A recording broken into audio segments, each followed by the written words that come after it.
Alright, today we're going to be working on my brother's Tundra. He was driving it with some friends and it started to overheat.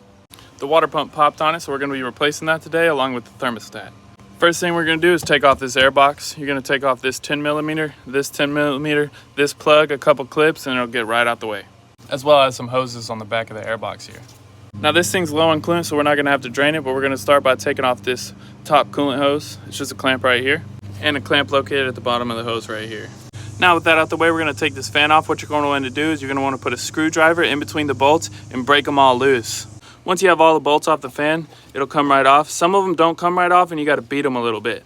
Now after we've done that, we're going to go ahead and take out these two 10 mils at the top of the fan shroud. We're going to take this hose off located at the top of the radiator, and we can just pull this fan shroud along with the fan right up and out.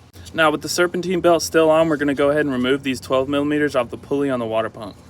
Now you're going to want to take a picture of the belt diagram before you use the 14mm on this tensioner to get this serpentine belt off.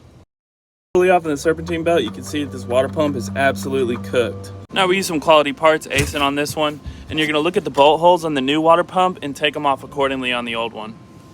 When you take the old bolts out of the old water pump, you're going to want to put them in your new water pump so you know exactly which bolts you've removed and which ones you haven't. Now we're going to want to remove the 10mm bolts located around the thermostat. Go ahead and take this hose clamp off and pull that hose off, and it actually did have a little bit of coolant in it, so make sure you have something underneath to catch fluid. You have to remove this coolant thermostat housing because it's on top of the water pump, and you're going to have to take off these two hoses located on the back of it, and then there's one bolt right there, one bolt right there, and one bolt right there. This one's still in it. It's the last one I got to take out. So there's actually a couple more hoses located on this thermostat housing. You're going to have to take those off. And then also make sure you clean up the mating material on the engine block. And put your gasket on the back of the water pump with all the bolts in it, and then you can put it on the car so you don't have to fight with it. And just like that, you change the water pump on a 2015 4.6 Tundra. Now you do me a favor and make sure you have a great rest of your day. Goodbye.